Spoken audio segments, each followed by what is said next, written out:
नमस्कार दोस्तों, एक बार फिर स्वागत है आपका अपने चैनल मैथ स्टार में। आज हम बात करेंगे एकड़ की। एक कमेंट के माध्यम से पूछा गया था कि मेरे पास 1 एकड़ ज़मीन है और वो चौकोर ज़मीन है तो वो कितनी होगी। तो आज हम बात करेंगे एकड़ की। तो सबसे पहले हम एकड़ को परिभाषित करेंगे। एकड़ क्या होता है तो आपको बताना चाहेंगे 10 जरीब लंबा और 1 जरीब चौड़ा जो एरिया होता है वो हमारा 1 एकड़ होता है। अब बात करते हैं जरीब की, तो 1 जरीब कितनी होती है। तो देखिए ये जो नाप जो मैं बता रहा हूँ 10 जरीब और 1 जरीब, ये है हमारी गंटरी जरीब, ये होती है गंटरी। और जो एक गंटरी जरीब होती है वो 66 फीट की होती है, ये 66 फीट की होती है। तो इसका मतलब ये हुआ कि हमारा जो एकड़ है वो 1 जरीब यानी 66 फीट चौड़ा और 10 जरीब का मतलब हो गया 66 गुणा 10 अर्थात 6 से 60 फीट। ये हमारा 1 एकड़ हो गया। तो अगर इसका हम क्षेत्रफल फुट के हिसाब से मल्टीप्लाई करें 6 से 60 गुणा 66, तो ये हो जाएगा 43,560 स्क्वायर फुट। तो ये हमारा 1 एकड़ हो गया। तो 1 एकड़ को हम इस प्रकार से परिभाषित कर सकते हैं। तो 1 एकड़ हमारा 43,560 वर्ग फुट हो गया।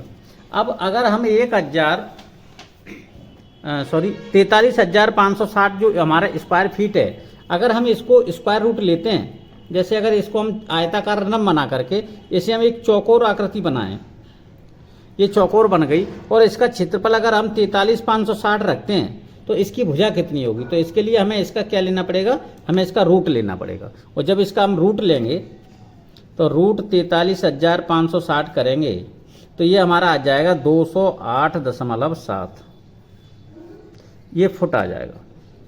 यानी कि हमारा अगर कोई एरिया है और उसकी लंबाई और चौड़ाई 208.7 फुट है तो वो ज़मीन 1 एकड़ होगी। तो 1 एकड़ अगर हमें ज़मीन लेनी है, नापनी है, अगर हमें चौकोर में नापनी है तो 208.7 फुट लंबा और 208.7 फुट चौड़ा अगर हम एरिया लेते हैं तो वो हमारा एकड़ में होगा। अच्छा, अब अगर एकड़ की बात करते हैं, उसमें मीटर की बात करते हैं, तो देखिए जो 1 जरीब होती है, ये होती है 20.1168, ये इतने मीटर की होती है। 1 जरीब हो गई 20.1168। तो 10 जरीब हो जाएंगी 201.168 इतने मीटर की। ये हमारी 1 जरीब इतनी लंबी होती है तो 10 जरीब हमारी इतनी लंबी होगी। तो अगर हम इस एरिया की बात अगर हम मीटर में नापते हैं तो ये हमारी लंबाई हो जाएगी 201.16 और ये हो जाएगी 20.11, ये हमारी हो जाएगी 20.11 और ये हो जाएगी 201.16। तो अगर हम इसका क्षेत्रफल निकालेंगे, जैसे इसका हम क्षेत्रफल निकालेंगे तो क्षेत्रफल इसका निकालेंगे 20.1168 गुणा 201.168। जब हम इसका गुणा करेंगे तो ये लगभग आएगा 4046.85, ये इतने स्क्वायर मीटर आएगा। जो हमारा 1 एकड़ होता है वो 4046.85 स्क्वायर मीटर आएगा। यानी कि जो हमारा ये एकड़ है अगर इसे हम फुट में नाप रहे तो हमारा 43,560 स्क्वायर फुट आ रहा है। जब हम इसे ये मीटर में नापेंगे तो ये हमारा आ जाएगा 4046.85। अब इसकी बात करें कि अगर हम मीटर में इस एरिया को चौकोर बनाएं तो ये हमारा कितना होगा।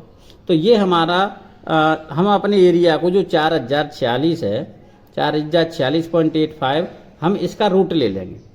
तो जब इसका रूट लेंगे तो ये आ जाएगा 63.61। इसका मतलब ये हुआ कि जो हमारे पास ये लंबाई चौड़ाई है, अगर हम एक भूखंड लें और भूखंड की लंबाई 63.61 कर दें, यानी 63 मीटर 61 सेंटीमीटर कर दें और इतनी ही अगर उसकी चौड़ाई कर दें तो जो हमारा एरिया बनेगा वो हमारा बन जाएगा 4046.85। इसका मतलब ये हुआ कि जो ये एरिया बनेगा वही एकड़ होगा। तो जो कमेंट के माध्यम से पूछा गया था हमें, जैसा कि अभी आप स्क्रीनशॉट देख पा रहे हैं, ये मैंने स्क्रीनशॉट कमेंट का लिया है। उसमें एक यूजर ने पूछा है कि 1 एकड़ ज़मीन ये चौकोर होगी तो कितनी बनेगी। तो आप यहाँ पर देख पा रहे हैं कि यहाँ पर जो 63.61 मीटर है, अगर इतना लंबा और इतना ही चौड़ा ज़मीन हम नाप लेते हैं तो ये हमारी ज़मीन 1 एकड़ हो जाएगी। तो इस प्रकार से आज हमने 1 एकड़ को चौकोर ज़मीन बनाई है। चौकोर कितनी लंबाई की चौकोर ज़मीन 1 एकड़ होगी, इसके बारे में हमने आपको बताया। तो आप हमें बताइएगा आपको वीडियो कैसा लगा, और वीडियो अच्छा लगा हो तो दोस्तों के साथ शेयर ज़रूर करना। धन्यवाद।